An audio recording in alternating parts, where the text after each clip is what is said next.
The man looked into the judge's eyes and said, "I never took your wife's ring. In fact, I don't even know where that ring is." But the judge had already made up his mind, and he yelled at the man, "Don't lie to me. You stole that ring. Do you think I didn't see the way your eyes darted to your wife? You thought you could fool me, but I know you took her ring.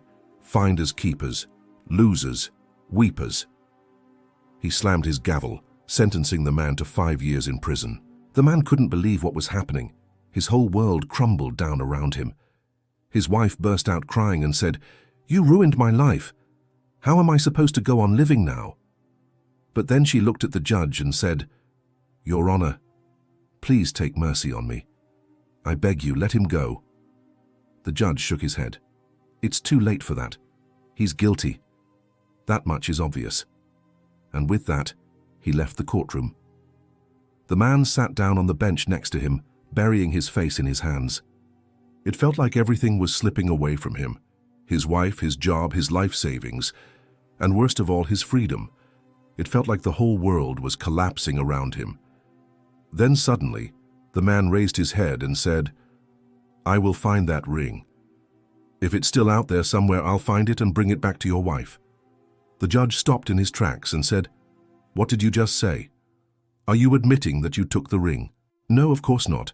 I just said I would find it if it's out there somewhere." The judge thought for a moment.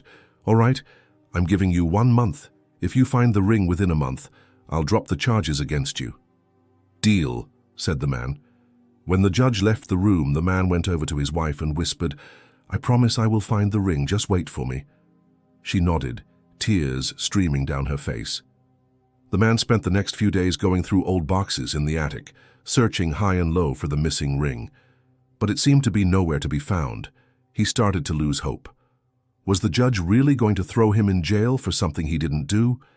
Just when he was about to give up, he remembered an old photo of him and his wife standing in front of their house.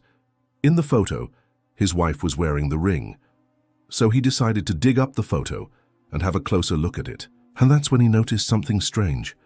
In the photo, on the other side of the yard, behind the flower bushes, there was a glint of gold in the sunlight. Could that be the ring? He rushed outside to check, and sure enough, the ring was lying in the grass.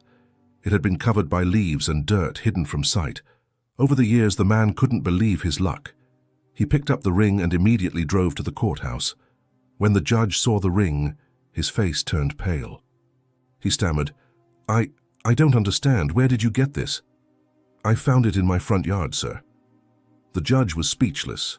He had made a terrible mistake. But instead of apologizing, the judge's ego took over and he said, "So you admit that you took my wife's ring?" "No, sir. I never took your wife's ring. That's why I asked you to give me another chance. I knew I could prove my innocence." The judge was stunned. He hadn't realized that the man had actually been telling the truth all along. But now his pride wouldn't allow him to back down. He said, "Well, since you found the ring, I guess we don't need to worry about who took it. But that doesn't change the fact that you lied to me. You said you didn't know where the ring was, but clearly you did, because you were able to find it. That's still a crime." The man was taken aback. He had never expected the judge to twist the facts like this. He thought that proving his innocence would clear his name, but now he was being punished for knowing where the ring was, and so the judge sentenced the man to 6 months in prison. However, after a few weeks, the judge had to leave his position for personal reasons. A new judge was assigned to the case, a young and ambitious woman who was determined to make a name for herself in the justice system. She reviewed the evidence and listened to both sides of the story. And it didn't take long for her to see that the man was innocent. He had never stolen the ring, and there was no evidence to suggest that he had lied to the previous judge. She ordered a new trial and the man was set free. However, his ordeal had taken a toll on him. He had lost his job, his home, and his reputation. His wife had also moved on and married someone else. Determined to clear his name once and for all, the man decided to sue the previous judge for wrongful conviction. He hired a team of lawyers and prepared for a lengthy legal battle. Meanwhile, the former judge was enjoying his retirement until he got the news that he was being sued. He panicked and tried to hide his assets, but it was too late. The man's lawyers had already found him, and they were determined to get justice for their client. In court, the man's lawyers presented a mountain of evidence that proved his innocence. They also called several witnesses who testified on his behalf. The former judge's lawyers tried to argue that the man had indeed stolen the ring, but their case was weak, and the jury quickly found the judge liable for wrongful conviction. The man was awarded a huge sum of money, and his reputation was finally cleared. Finally, he could move on with his life. However, as the years passed, he realized that he still loved his wife. He reached out to her and they began dating again. Soon they were back together and happier than ever before. The man had been vindicated, and he knew that he had made the right decision by fighting for his innocence. He had stayed true to himself, and in the end it had paid off. Now here's the thing. The reason this man won his case was because he had good key representation. As we all know, the justice system isn't perfect, and sometimes innocent people are wrongly convicted. But having the right lawyer can make all the difference. A good lawyer will know how to find loopholes in the prosecution's argument, cast doubt on eyewitness testimony, and get the jury on your side. For example, flawed eyewitness identifications are a major contributor to erroneous convictions.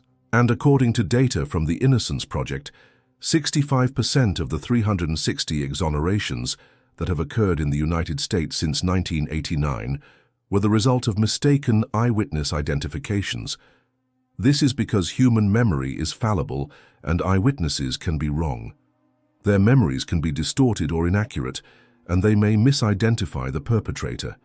That's why it's important for lawyers to know how to spot unreliable eyewitness testimony and to challenge it in court. One way that lawyers can do this is by using a standardized identification procedure. This involves showing the witness a lineup of people and asking them to identify the perpetrator. The key is to make sure that the lineup is fair and that the witness is not given any information that could lead them to misidentify someone. Using a consistent identification procedure can help ensure that the eyewitness is relying on his or her actual memory of the event rather than on any outside information. Ultimately, these procedures can help prevent wrongful convictions based on eyewitness testimony. So if you ever find yourself in a situation where you have to testify in court, be sure to follow these tips. And if you're a lawyer, be sure to keep them in mind when questioning witnesses. By working together, we can help ensure that justice is served. Now check out this next story and be inspired by a man who never gave up on his dream. Or check out this other story that will teach you a valuable lesson about life.